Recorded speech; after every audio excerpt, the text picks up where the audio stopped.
पड़ेगा कुछ उसके अंदर, जो स्टाइल नाम का ऑब्जेक्ट बना रहे हैं ना अपन, JSX स्टाइल।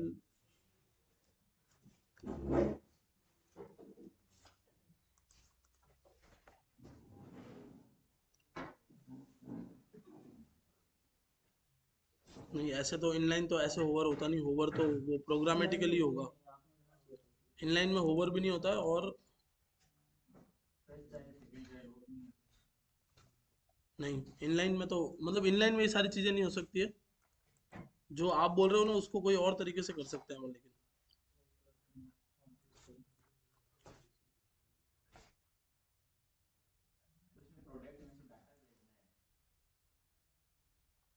एक बार दिखाना मुझे भी, क्लास के बाद दिखाना। कल वाला हो गया आप लोगों का? क्या है, 14 है ना बैच आपका?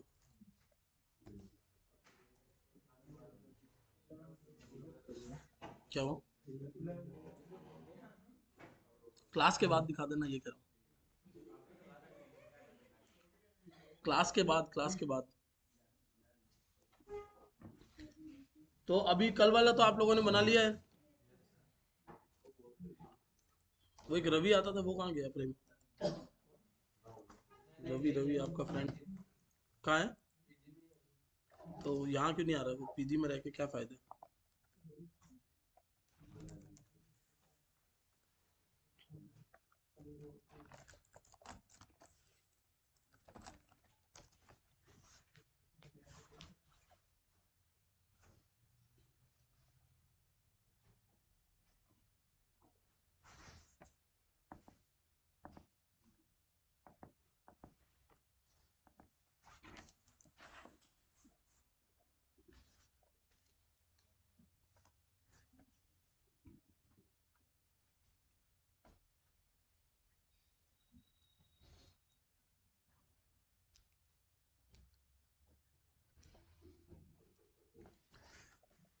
अरे नितेश, कोई बड़ी बात नहीं है, इतना मत सोचो। ठीक है, देखो। तो अभी हम लोगों ने लास्ट पढ़ा था प्रॉप्स। प्रॉप्स का सिंपल सा काम क्या है कि पेरेंट कंपोनेंट के अंदर से चाइल्ड कंपोनेंट के पास में डेटा लेके जाना है। ठीक है, जैसे कि अभी हमने क्या किया यहाँ पर,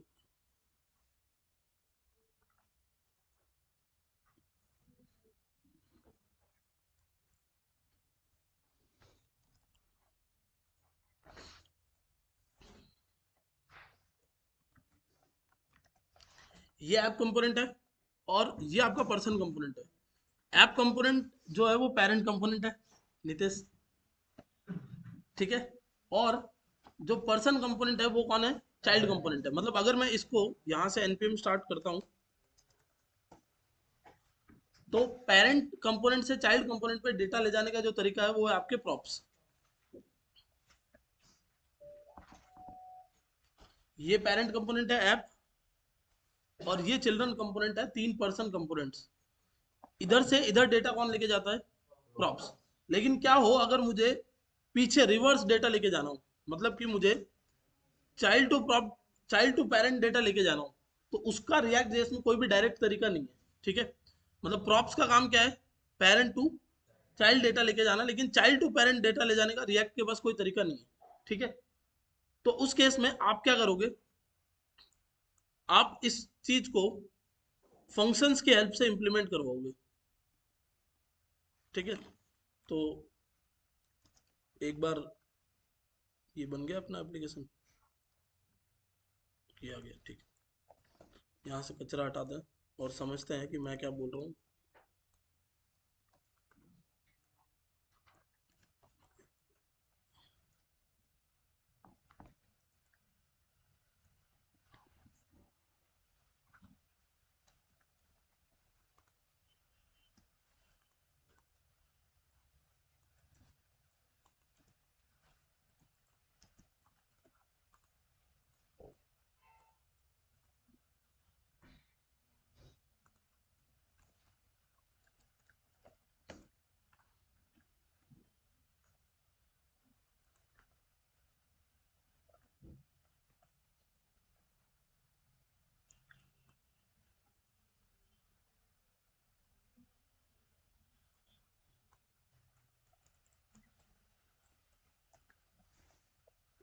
ठीक है, ये आपका ऐप कंपोनेंट जो है वो पेरेंट कंपोनेंट है, और एक हम लोग चाइल्ड कंपोनेंट बना लेते हैं, उसका नाम ही हम रख देते हैं child dot JSX।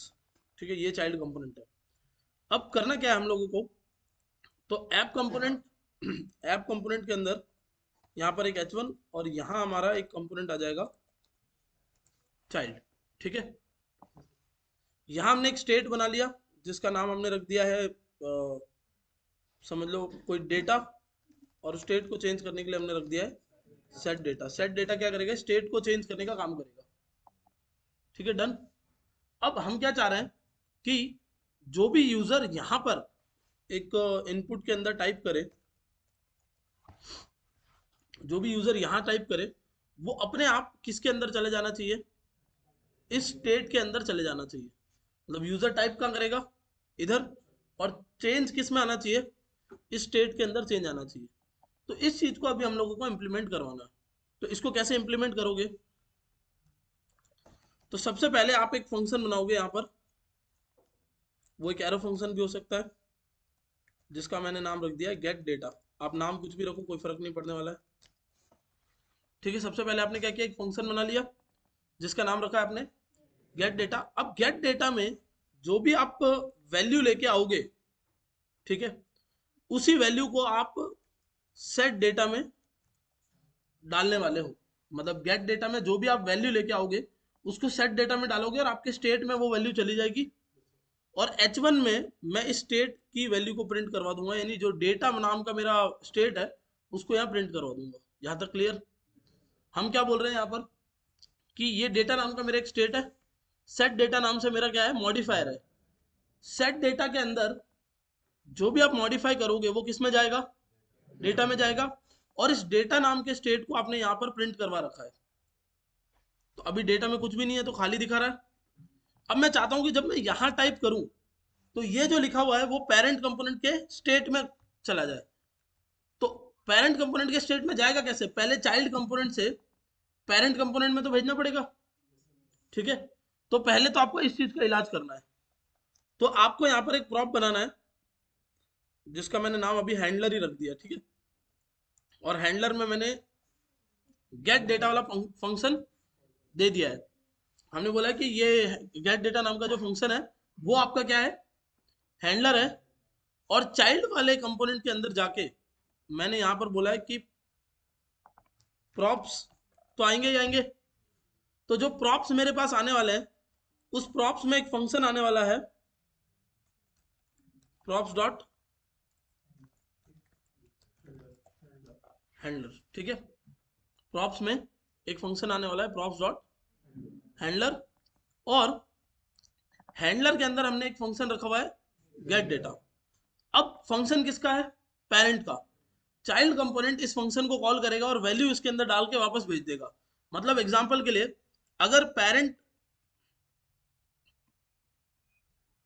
To child data जाएगा तो सीधा सीधा क्या यूज हो सकते हैं, प्रॉप्स यूज हो सकते हैं। मतलब कि समझ लो पापा को अपने बेटे को कुछ देना है तो वो सीधा क्या करेंगे, प्रॉप्स का यूज करके दे सकता है। बट अगर चाइल्ड को पेरेंट को कुछ देना है तो उस केस में डायरेक्टली तो कोई तरीका है नहीं। इनडायरेक्ट तरीका क्या है कि पेरेंट का एक फंक्शन बनाओ। फंक्शन का मतलब मान लो कि पेरेंट के पास से एक बॉक्स लो, इस बॉक्स को चाइल्ड को दो और चाइल्ड को बोलो कि तुम अपना डेटा डाल के वो बॉक्स वापस दे दो, तो डेटा अपने आप यहाँ पहुंच जाएगा। इस तरीके को अभी हम लोग यूज कर रहे हैं कि पेरेंट में हमने क्या बना दिया, एक फंक्शन बना दिया। इस फंक्शन को हमने यहाँ पर असाइन करवा दिया। यहां से इस फंक्शन को हम कहाँ भेज रहे हैं, अंदर भेज रहे हैं। तो प्रॉप्स डॉट हैंडलर नाम से उस फंक्शन को कॉल किया जाएगा। किस फंक्शन को, गेट डेटा को। गेट डेटा को यहाँ किस नाम से जाना जाएगा, अंदर प्रॉप्स डॉट हैंडलर नाम से। उसका एक्चुअल नाम क्या है, गेट डेटा, लेकिन वो किसको सौंप दिया आपने, हैंडलर को। तो यहाँ पर उसको किस नाम से जाना, किस नाम से, प्रॉप्स डॉट हैंडलर नाम से। यहाँ तक क्लियर है। अब क्या करना है, देखो जब भी यहाँ पर यूजर कुछ लिखेगा तो इवेंट कौन सा होता है, ऑन की अप। मतलब जब यूजर यहाँ कुछ लिखे या टाइप करे तब मुझे क्या करना है, इस फंक्शन को कॉल करना है। अब इस फंक्शन को कॉल करना है, कौन से फंक्शन को, तो यहाँ फंक्शन बना लेता हूं मैं और नाम रख देते हैं की अप हैंडलर। नाम वैसे आप कुछ भी रख सकते हो, आप अपने पड़ोसी का नाम भी रखोगे तो भी चलेगा। ठीक है। तो ऑन चेंज की अब हैंडलर को कॉल करना है। क्या करना है, जब जब यूजर यहाँ पर कुछ लिखे, मतलब जब जब यूजर यहाँ की अप करे, तो की अप हैंडलर वाले फंक्शन को क्या करोगे आप, कॉल करोगे। अब की अप हैंडलर के अंदर इस इनपुट की वैल्यू लाओगे कहां से, तो इस इनपुट की वैल्यू लाने के लिए अगर आप जावास्क्रिप्ट में काम कर रहे होते तो क्या करते, सिलेक्टर बनाते। तो आप इसको एक आईडी देते, फिर document dot gate element by ID करते, उसका सिलेक्टर बनता, फिर सिलेक्टर डॉट वैल्यू लिखते। यही होता है जावास्क्रिप्ट के अंदर। यहाँ आपको ऐसा नहीं करना है। तो यहाँ क्या करना है अर्जुन, यहाँ पर बनता है रेफ। तो आपको एक फंक्शन इंपोर्ट करना है यूज रेफ नाम से। ये यूज रेफ नाम का फंक्शन इंपोर्ट किया। यहां लिखना है IMP रेफ, नाम वैसे कुछ भी दे सकते हो, प्रेम भी लिखोगे तो भी चलेगा। तो आपने यूज रेफ की हेल्प से क्या बना दिया, एक इनपुट रेफ बना दिया। इस इनपुट रेफ को आप यहां पर क्या कर दोगे, असाइन कर दोगे। इस इनपुट रेफ को आप यहां पर असाइन कर दोगे। अब इससे क्या होगा, ये जो IMP रेफ है ना, ये वेरिएबल अब आपके लिए सेलेक्टर बन गया। मतलब रिएक्ट क्या बोलता है कि document dot gate element by ID, gate element by class name, ये वो वगैरह वगैरह कुछ नहीं करना है।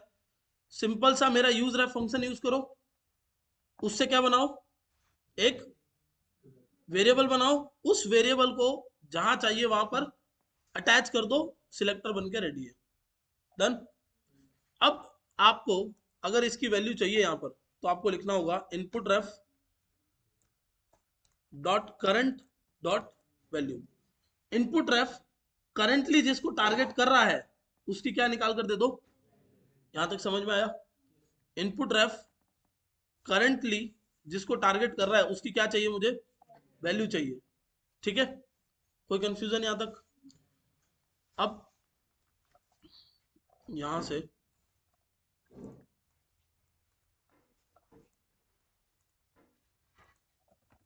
आ रही वैल्यू, साइड में देखो,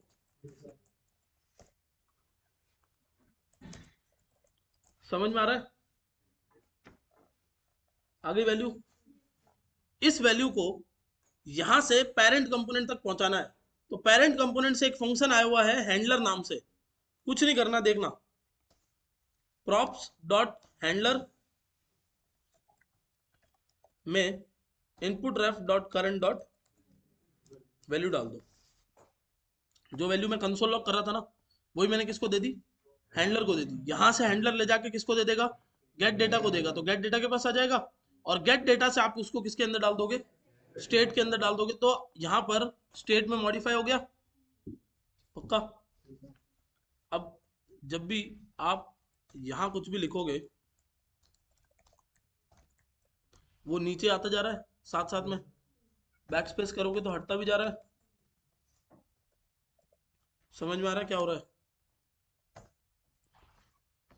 हुआ क्या, पेरेंट का एक स्टेट था जिसका नाम क्या है, डेटा। उस स्टेट का मॉडिफायर कौन है, मोनू, सेट डेटा। ठीक है, तो जब भी मुझे इसके अंदर कुछ भी चेंज करना हो, मुझे किस में चेंज करना पड़ेगा, मतलब किसको देना पड़ेगा, सेट डेटा को देना पड़ेगा। क्लियर है यहां तक। अब मैंने क्या किया, गेट डेटा नाम से खुद ही कोई फंक्शन बना लिया। आप इसका नाम कुछ भी रख लो, कोई फर्क नहीं पड़ना है। मैंने बोला कि इसमें मुझे वैल्यू डाल के दो, वही वैल्यू मैं किसको दे दूंगा, सेट डेटा को दे दूंगा। तो जो वैल्यू आप दोगे वो वैल्यू मैं आगे सेट डेटा को दे दूंगा। अब इस फंक्शन को मैंने एक प्रॉप को दिया, और ये प्रॉप यहां से उठा के कहां लेके चला गया, चाइल्ड कंपोनेंट के अंदर लेके चला गया। Is it clear. Child component में उस प्रॉप को हम डेटा देंगे, बट उससे पहले हमें डेटा उठाना भी तो पड़ेगा। तो हमने बोला कि जब जब इस पे कुछ भी चेंज होगा, तब तब इसके रेफरेंस से जो करंट वैल्यू को रिप्रेजेंट, इसका रेफरेंस जिसको करंटली रिप्रेजेंट कर रहा है उसकी क्या निकाल दूंगा मैं, वैल्यू निकाल दूंगा। Is it clear. इनपुट रेफ जिसको करंटली टारगेट कर रहा है उसकी क्या निकाल दूंगा, वैल्यू निकाल दूंगा। और उस वैल्यू को किसको दे दूंगा, हैंडलर को। हैंडलर उसको कहां दे, किसको दे देगा, गेट डेटा को। गेट डेटा उठा के उसको किसको दे देगा, सेट डेटा को। स्टेट मॉडिफाई हो गया। तो चाइल्ड ने डेटा भेजा है किसको, पेरेंट को। डायरेक्टली इस चीज को करने का कोई तरीका है ही नहीं। इस चीज को करने का इनडायरेक्ट तरीका क्या है, कि पेरेंट का एक फंक्शन जिसको कॉल कौन करेगा, चाइल्ड। ये फंक्शन किसका है, पेरेंट का है। पेरेंट को क्या मतलब है, कोई भी कॉल करो, पेरेंट को तो यहाँ डेटा चाहिए। मतलब इस फंक्शन को क्या चाहिए, डेटा। जो डेटा इसमें आएगा वो किस में डाल देगा, जो डेटा आप यहाँ डालोगे वो ये उठा के किस में डाल देगा, स्टेट में डाल देगा। ठीक है, सेट डेटा की हेल्प से। यहाँ तक समझ में आया।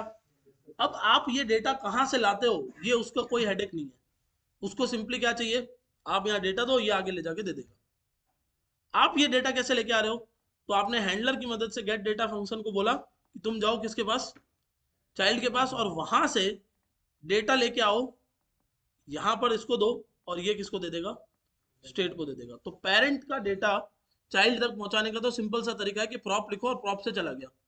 बट चाइल्ड से पेरेंट डेटा लाने के लिए क्या तरीका है, पेरेंट का फंक्शन बनाओ, प्रॉप की मदद से चाइल्ड में भेजो, और चाइल्ड से उस फंक्शन को कॉल करवाओ ताकि वो डेटा कहाँ पहुंच जाए, प्रॉप के पास पहुंच जाए।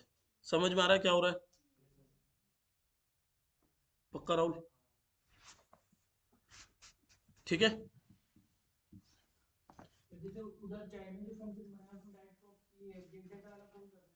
बट गेट डेटा यहाँ से भेजोगे तब होगा ना। हाँ, कौन सा, ये वाला, देखो ये इस तरीके से काम कर रहा है।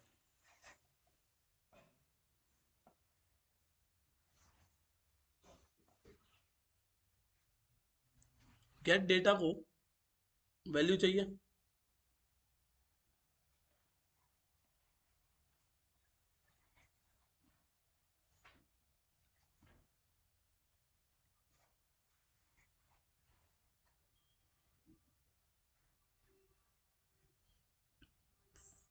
गेट डेटा जो है ये वैल्यू किसको दे देगा, स्टेट को दे देगा। ये वैल्यू देने के लिए हमने इसको एक नए नाम से अंदर भेजा है, नाम क्या रखा है, हैंडलर। आप चाहो तो सेम नाम भी रखो, कोई मना नहीं है, मतलब आप वापस गेट डेटा भी रखोगे तो भी कोई मना नहीं है। तो आपने एक नया नाम देके इसको अंदर भेज दिया, बट ये खुद डेटा थोड़ी उठाएगा। तो आपने इसके अंदर ये जो इनपुट है ना, उसमें से डेटा उठाने के लिए एक अलग फंक्शन बनाया है जिसका नाम है की अप हैंडलर। ये की अप हैंडलर डेटा उठा के हैंडलर को देता है, हैंडलर डेटा ले जाके गेट डेटा को देता है, और गेट डेटा उसको स्टेट पे भेज देता है। तो की अप हैंडलर जो है ना, वो बना हुआ है इस इनपुट की वैल्यू को उठाने के लिए। ठीक है, इस चीज को और मतलब शॉर्ट फॉर्म में भी कर सकते हैं अभी अपन, अभी तो मैं आपको बस समझाने के पर्पज से ये कर रहा हूँ। तो की अप हैंडलर क्यों बना हुआ है, इस इनपुट की वैल्यू उठाने के लिए। इस इनपुट की वैल्यू उठा के प्रॉप्स डॉट हैंडलर को जब देता है, तो प्रॉप्स डॉट हैंडलर ले जाके किसको दे देता है, गेट डेटा को, और गेट डेटा वो डेटा किसको दे देता है, स्टेट को। तो आप जब भी यहाँ पर कुछ टाइप करते हो तो रियल टाइम पे आपको नीचे चेंजेस दिखता है।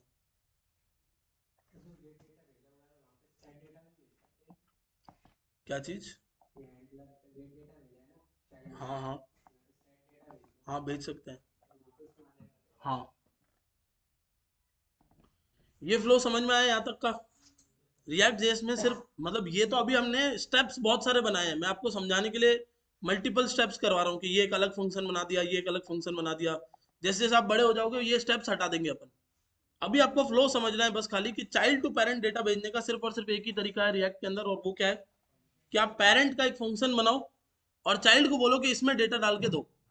समझ गए, पेरेंट का एक फंक्शन है जो आप, जैसे समझ लो एक बैग है और प्रेम है, प्रेम का एक बेटा है, प्रेम क्या नाम है बेटे का, अरे तो बेटी का सोच लो यार, चाइल्ड ही तो बताना है। हाँ लड़की का सोच लो,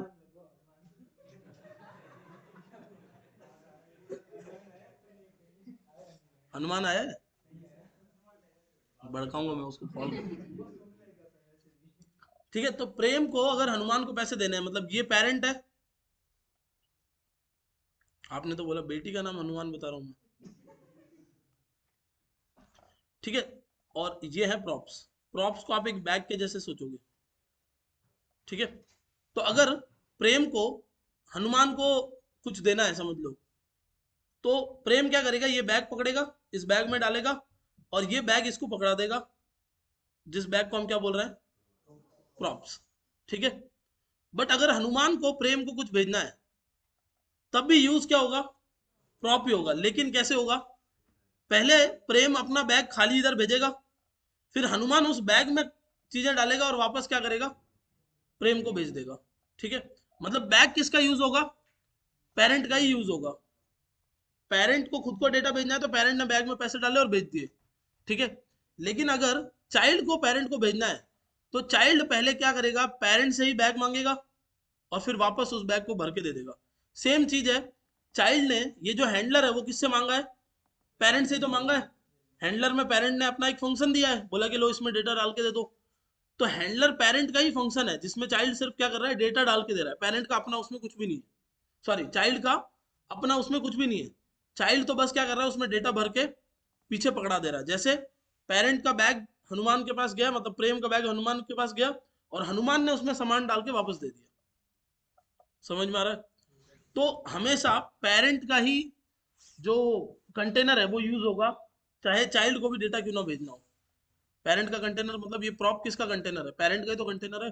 पेरेंट ने दिया तभी तो आगे गया। समझ में आ रहा है? तो इस तरीके से आप रिएक्ट में, रिएक्ट इज यूनिडायरेक्शनल।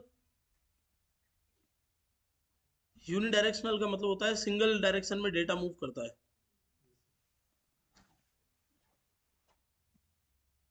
ठीक है। बट रिएक्ट को बाई डायरेक्शनल बनाने का तरीका इनबिल्ट नहीं है, तो आपको क्या करना पड़ता है, आपको प्रॉप एंड फंक्शन की हेल्प से रिएक्ट को बाई डायरेक्शनल बनाना पड़ता है। बाई डायरेक्शनल मतलब टू वे कम्युनिकेशन, मतलब पेरेंट चाइल्ड को डेटा भेज सकता है और चाइल्ड पेरेंट को डेटा भेज सकता है। समझ में आ रहा है? रिएक्ट में इस चीज के लिए इनबिल्ट कोई फीचर नहीं है। इनबिल्ट फीचर का मतलब जैसे प्रॉप क्या है, इनबिल्ट फीचर है। प्रॉप के लिए आपको क्या करना पड़ रहा है, कुछ भी नहीं, बट वापस पीछे डेटा लाने के लिए आपको बहुत सारी चीजें लगानी पड़ रही है। समझ गए यहां तक? ठीक है, आराम से देख लो कोड। मैं साइड बाय साइड कोड खोल देता हूँ।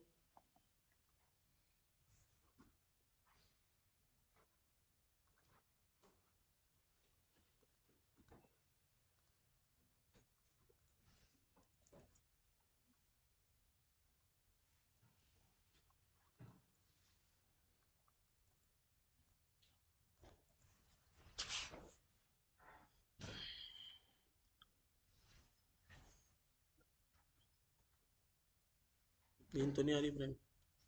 नींद आ रही है तो सबके लिए चाय मंगवा दो, फिर गिन लो कितने जने हैं।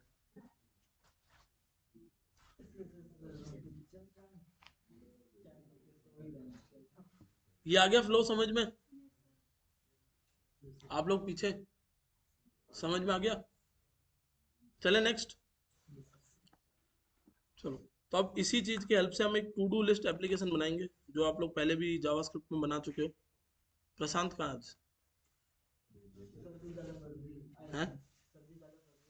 कि वो कश्मीर से अप डाउन कर रहा है क्या रोज? ठीक है, तो एक टू डू लिस्ट एप्लीकेशन बनाएंगे हम लोग। टू डू लिस्ट के अंदर हम क्या करने वाले हैं, तीन कंपोनेंट्स रखेंगे। एक होगा हमारा ऐप कंपोनेंट, एक हम इनपुट कंपोनेंट रखेंगे और एक हम रखेंगे डिस्प्ले कंपोनेंट। ठीक है, तीन चीजें होगी, ऐप कंपोनेंट, इनपुट कंपोनेंट और डिस्प्ले कंपोनेंट। तो इसकी आउटलाइन बनाते हैं एक बार।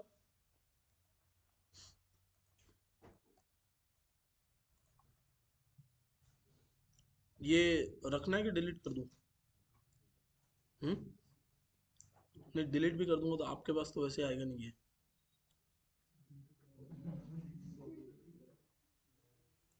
डिलीट ही कर दिया मैंने इसको। इतनी देर सोच रहे हो आप तो यार। ठीक है, यहाँ पर एक दो कंपोनेंट्स की बात की हमने, मतलब एक तो ऐप कंपोनेंट है ही, एक होगा हमारा इनपुट डॉट जेएसएक्स इनपुट लेने के लिए, एक होगा हमारा डिस्प्ले डॉट जेएसएक्स दिखाने के लिए। ठीक है, दो कंपोनेंट्स बनाएंगे हम लोग।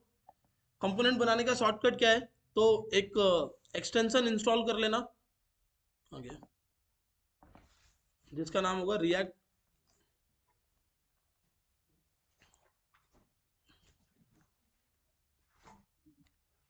सॉरी जेएसएक्स नाम है शायद इसका, हाँ। ये एक्सटेंशन है जेएसएक्स कोड स्निपेट। ठीक है, तो इससे क्या होगा कि आप कंपोनेंट बनाने के लिए आपको मेहनत नहीं करनी पड़ेगी, आपको सिर्फ लिखना है RFC और एंटर दबा देना है। ठीक है, RFC मतलब रिएक्ट फंक्शनल कंपोनेंट। ओके,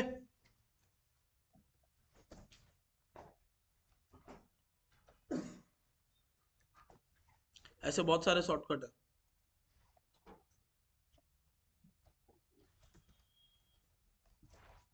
जो अभी हमारे काम के नहीं है। डन। अब क्या हुआ कि ये हमारा एक फंक्शनल कंपोनेंट बन गया जिसका नाम क्या है, इनपुट। और इस इनपुट को यहां से एक्सपोर्ट कर देते हैं, तो इनपुट कंपोनेंट बना दिया। अब देखो इसके अंदर इंडेक्स डॉट जेएस पे सॉरी इंडेक्स डॉट एचटीएमएल पे आ जाओ, गूगल पे जाओ और लिखो बूटस्ट्रैप। ये बूटस्ट्रैप की सीडीएन है ना, सीएसएस की फाइल, इसको कॉपी करो और कहाँ लगाओगे, इंडेक्स डॉट एचटीएमएल पे लगा दो। क्योंकि आपने इंडेक्स डॉट एचटीएमएल पे सीएसएस की फाइल लगा दी, इसका मतलब ये फाइल सब जगह लग गई अपने आप, मतलब पूरे वेबसाइट में अपने आप लग गई। अब इधर आके एक बनाता है कंटेनर। ऐप के अंदर मैं पहले किसको इंपोर्ट करूंगा, इनपुट कंपोनेंट को इंपोर्ट कर लूं। ठीक है, तो इनपुट कंपोनेंट इंपोर्ट हो गया और यहाँ आ गया। फिर दूसरा किसको इंपोर्ट करना है, तो डिस्प्ले कंपोनेंट को इंपोर्ट करना है। डिस्प्ले बना लो और ये डिस्प्ले इंपोर्ट हो गया। क्या क्या इंपोर्ट हुआ, इनपुट और डिस्प्ले, दो चीजें आ गई। अब क्या करेंगे नेक्स्ट, तो इनपुट पे जाते हैं और एक क्लास लगा देते हैं फॉर्म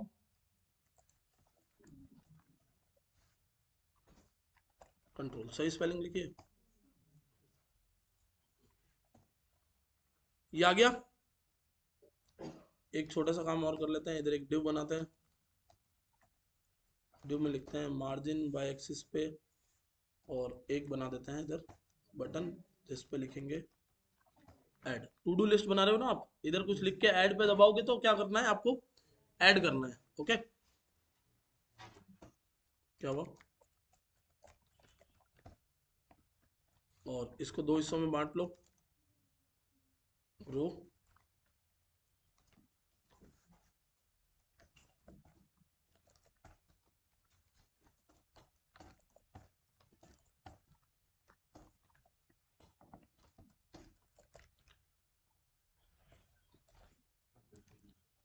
ऑल 10 ले लेते हैं इसको, और दो ले लेते हैं इसको। ठीक है, और इसको लिख देते हैं डी ब्लॉक।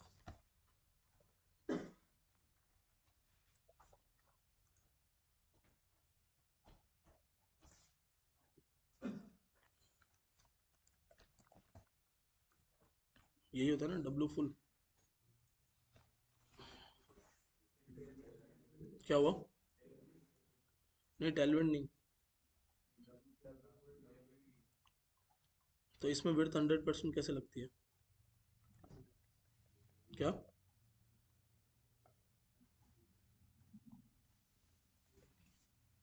कंटेनर फ्लूइड होता है ना वैसे। हाँ, कंटेनर फ्लूइड का मतलब होता है ना विड्थ 100%, तो वही लगा दिया अपन ने। क्या फर्क पड़ता है, वैसे भी आपको तो सी एस एस प्रॉपर्टी चाहिए। ठीक है, तो ये लगाना है, मतलब यहाँ कुछ लिखोगे और क्या करोगे, ऐड पे क्लिक करोगे। तो जैसे आप ऐड पे क्लिक करो, इस इनपुट की वैल्यू निकाल कर लेके आनी है। तो सबसे पहले तो इसका लॉजिक बना लेते हैं इधर। कैसे करोगे, वही एक रेफ बनाओगे, अभी तो किया था। ठीक है, रेफ को ऊपर इंपोर्ट भी कर लो। ये किस तरीके का इंपोर्ट है, नेम्ड इंपोर्ट है, क्योंकि आपने करली ब्रैकेट्स लगा रखे हैं। ठीक है राहुल, कोई कंफ्यूजन यहाँ तक। अब नेक्स्ट क्या करना है आपको, ये जो इनपुट रेफ है आपका, उस इनपुट रेफ के अंदर आपने इसको असाइन कर दिया रेफ इक्वल्स टू इनपुट रेफ। ठीक है, क्या हुआ, ठीक है, इसको असाइन कर दिया। इस बटन के क्लिक पे, ऑन क्लिक गेट डेटा नाम से मैंने एक फंक्शन बना लिया। वो फंक्शन कहाँ बनाऊंगा, तो वो फंक्शन बना लेंगे हम लोग इधर। ठीक है, गेट डेटा नाम से एक फंक्शन बना दिया। इस गेट डेटा वाले फंक्शन में आप एक कोड लिखोगे, console log input ref dot current dot value.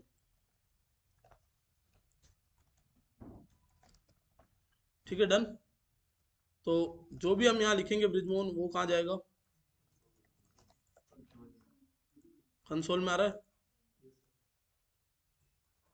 समझ गए क्या हो रहा है?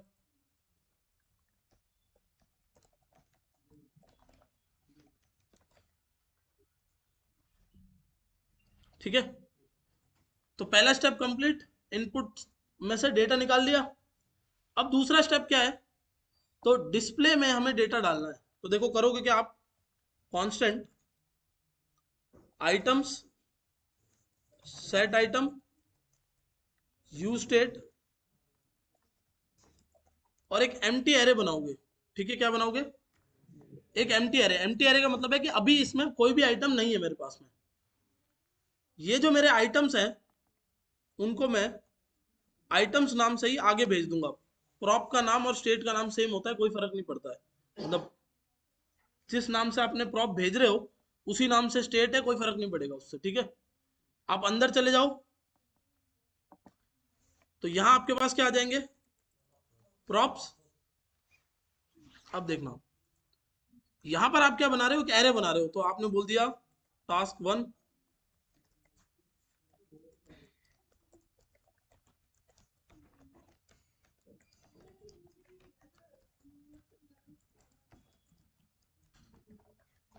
ठीक है, टास्क 1, टास्क 2, टास्क 3, टास्क 4, ये टास्क हो गए। राहुल, राहुल उस तरफ गिर मत जाना, लग जाएगी।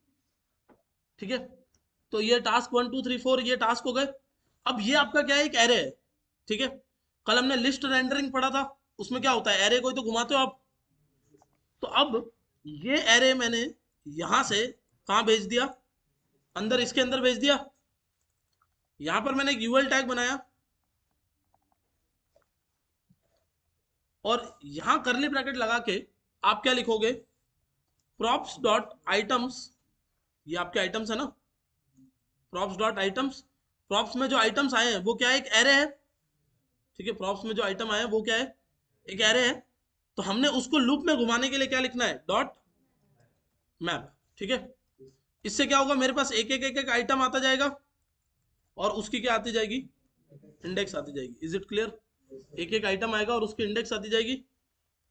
यहां से हम बोलेंगे कि रिटर्न क्या करना है, रिटर्न करनी है एक एल, उसके अंदर आइटम प्रिंट करना है और उसमें की इक्वल्स टू क्या लगाना है, इंडेक्स लगाना है। वापस से देखना क्या हो रहा है। यहाँ पर कितने आइटम्स है अभी मेरे पास में पेरेंट कंपोनेंट में, 1 2 3 4 4 है। ये एक एरे है, इस एरे को मैंने यहाँ से कहाँ भेजा, इसके अंदर भेजा। फिर मैंने यूएल के अंदर एक लूप चलाया, मतलब एक मैप चलाया जो 4 बार घूमेगा, पहला आइटम लाएगा, इसके अंदर छोड़ेगा, एक एल बनाएगा, दूसरा आइटम लाएगा, इसमें छोड़ेगा, एक एल बनाएगा, तीसरा चौथा ऐसे लेके आएगा। तो इसके हिसाब से क्या बोल रहा है, use state is not defined. यहाँ पर यूज स्टेट इंपोर्ट नहीं किया, कर तो दिया भाई। ठीक है, तो अब इधर आते हैं, ये बन गए 4 यूएल, देख लो, डन। अब आप क्या करोगे, देखना, यहाँ आके आप इनकी थोड़ी सी सजावट करना चाहते हो तो कर सकते हो। जैसे मैंने लिख दिया क्लास पैडिंग शैडो लिस्ट अनस्टाइल्ड। ठीक है, मार्जिन वाई एक्सिस पे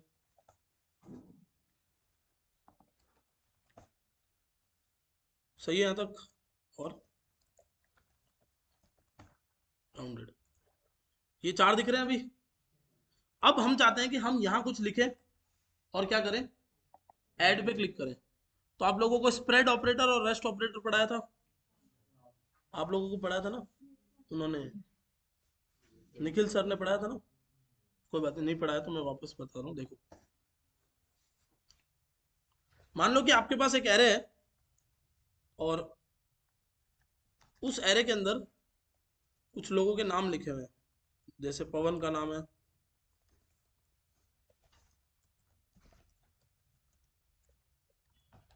प्रियंका का नाम है, अर्जुन है,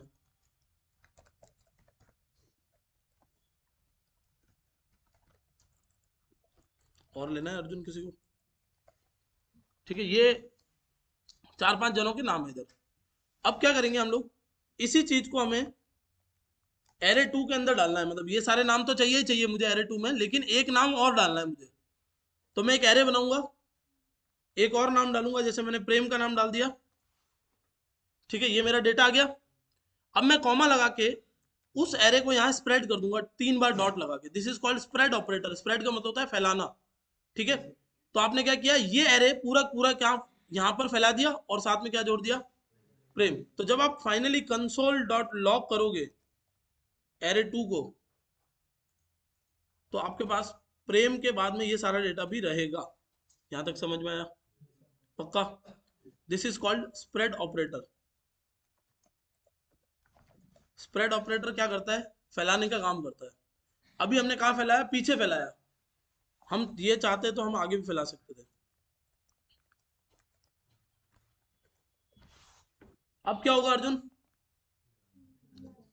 प्रेम लास्ट में आएगा और बाकी सारा डेटा पहले फैला हुआ आएगा। समझ में आया क्या हुआ? जो पिछला एरे था उसकी कॉपी बन गई और उसके साथ एक और चीज ऐड हो गई। Is it clear? कोई कंफ्यूजन यहां तक? अब मैजिक करते हैं इधर। तो इनपुट से ऐप में डेटा लेके आना है, तो उसके लिए क्या करना पड़ेगा, उसके लिए एक फंक्शन बनाना पड़ेगा, कांस्टेंट आइटम हैंडलर। ये नाम रख दिया हमने फंक्शन का, जिसमें मुझे क्या लेके आकर दो, डेटा ला कर दो, और मैं आपको कंसोल लॉग करके दिखाऊंगा डेटा को। आइटम हैंडलर को अंदर भेजोगे कैसे, तो आपने यहां पर बोल दिया हैंडलर, एक प्रॉप बना दिया। यहां आप कुछ भी लिखो कोई फर्क नहीं पड़ता है, ठीक है। ये प्रॉप है आपका खुद का बनाया हुआ, बट नाम थोड़े से अच्छे रखना।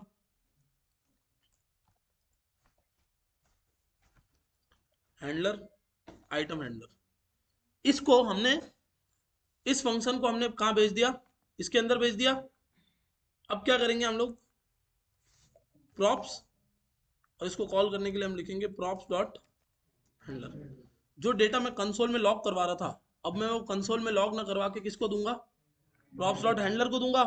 हैंडलर ये डेटा किसको दे देगा, आइटम हैंडलर को दे देगा। आइटम हैंडलर ये डेटा उठा के क्या करेगा, कंसोल में लॉग करवा देगा। यहां तक समझ में आया? देखें करवाता है कि नहीं करवाता।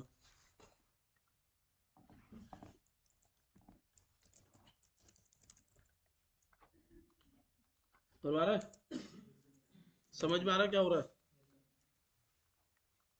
तो पेरेंट कंपोनेंट का डेटा, सॉरी, चाइल्ड कंपोनेंट के इनपुट से डेटा कहां चला गया,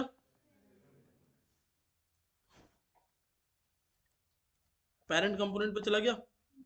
समझ में आया क्या हुआ? पेरेंट कंपोनेंट का एक फंक्शन है जिसका नाम है आइटम हैंडलर। उस फंक्शन को मैंने हैंडलर की मदद से अंदर पहुंचाया, हैंडलर की मदद से डेटा लेके आया और किसको दिया, आइटम हैंडलर को दिया, और आइटम हैंडलर ने उस डेटा को क्या करवा दिया, कंसोल में लॉग करवा दिया। यहां तक क्लियर है? अब यहां आप क्या करोगे, बोलोगे सेट आइटम, एक एरे बनाओगे आप, जो नया एरे चाहिए ना हमें, तो हम बोलेंगे कि इसमें डेटा डालो और पुराने आइटम्स क्या कर दो, स्प्रेड कर दो। इससे क्या होगा, ये ऐसे कैसे रहेंगे, और जो आपने वहां से लिख के भेजा था ना, वो दोनों ऐड होके क्या बन जाएंगे, एक नया एरे बन जाएंगे। और उस नए एरे को सीधा सीधा आप किस में डाल दोगे, स्टेट में डाल दोगे। आप चाहो तो ऐसे भी कर सकते हो कि नया एरे बाहर बना लो, कांस्टेंट न्यू ARR, नया एरे बना लो बाहर, और यहां सिर्फ क्या लिख दो, न्यू ARR। ये भी कर सकते हो आप। आपने क्या किया यहाँ पे, ये डेटा था, इसको एज इट इज फैला दिया, और जो वहां से लाए थे उसको ऐड करके क्या बना दिया, एक नया एरे बना दिया। उस नए एरे को आपने किस में डाल दिया, स्टेट के अंदर डाल दिया। ये जो मुझे डिस्प्ले में दिख रहा है वो किसकी वजह से दिख रहा है, स्टेट की वजह से दिख रहा है ना। जैसे ही स्टेट अपडेट होगा कंपोनेंट क्या हो जाएगा, री रेंडर, वैसे ही मुझे नया डेटा दिखना शुरू हो जाएगा। देखना, टास्क 5 ऐड पे क्लिक करते ऊपर आ गया, टास्क 5 ऊपर आ रहा है, ऊपर आ रहा है। क्या हो रहा है, यहां से जो डेटा है वो ऐप कंपोनेंट पे जाता है, स्टेट को मॉडिफाई करता है। जैसे स्टेट मॉडिफाई होता है कंपोनेंट री रेंडर होता है, कंपोनेंट डिस्प्ले को नया डेटा देता है, और डिस्प्ले फिर से लूप चला के क्या करता है, एक नया आइटम ऐड करवा देता है। Is it clear? अभी आइटम ऊपर ऐड हो रहा है क्योंकि हमने पहले ये डेटा दिया है और बाद में पुराना वाला फैलाया है। अगर आपको पसंद नहीं आ रहा है तो पहले फैला दो, बाद में ऐड कर दो। तो इससे क्या होगा, अब जब आप टास्क 4 ऐड करोगे तो वो कहाँ ऐड होगा, नीचे, फिर नीचे, फिर नीचे। समझ में आ रहा है क्या हो रहा है? क्या कह रहे हो? वो भी लगा सकते हो, लेकिन उसके लिए इवेंट हैंडलिंग सीखेंगे तब होगा। यहां तक समझ में आ रहा है क्या हो रहा है? आप पेरेंट से एक स्टेट ला रहे हो, सॉरी पेरेंट में एक स्टेट है, चाइल्ड से एक डेटा ला रहे हो, उस डेटा को स्टेट में डालते हो, स्टेट में डेटा डालते ही कंपोनेंट री रेंडर होता है, और नई जो लिस्ट है वो किसके पास पहुंच जाती है, डिस्प्ले कंपोनेंट के पास पहुंच जाती है। डिस्प्ले कंपोनेंट उसको लिस्ट रेंडरिंग की मदद से घुमा घुमा के यहाँ पे प्रिंट करवा देता है।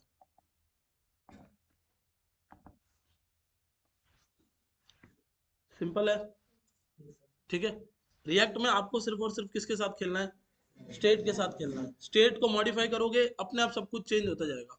अभी अपन इसमें डिलीट वाला लॉजिक भी लगाएंगे, ठीक है। तो जैसे डिलीट करना होगा, डिलीट के टाइम भी आप किस में से डिलीट करोगे, स्टेट में से डिलीट करोगे, यहाँ से अपने आप डिलीट हो जाएगा।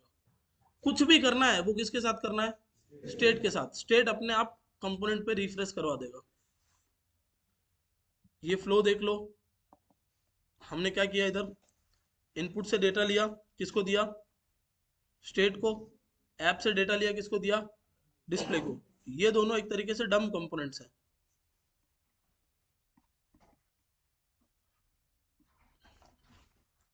और ये आपका स्मार्ट कंपोनेंट है।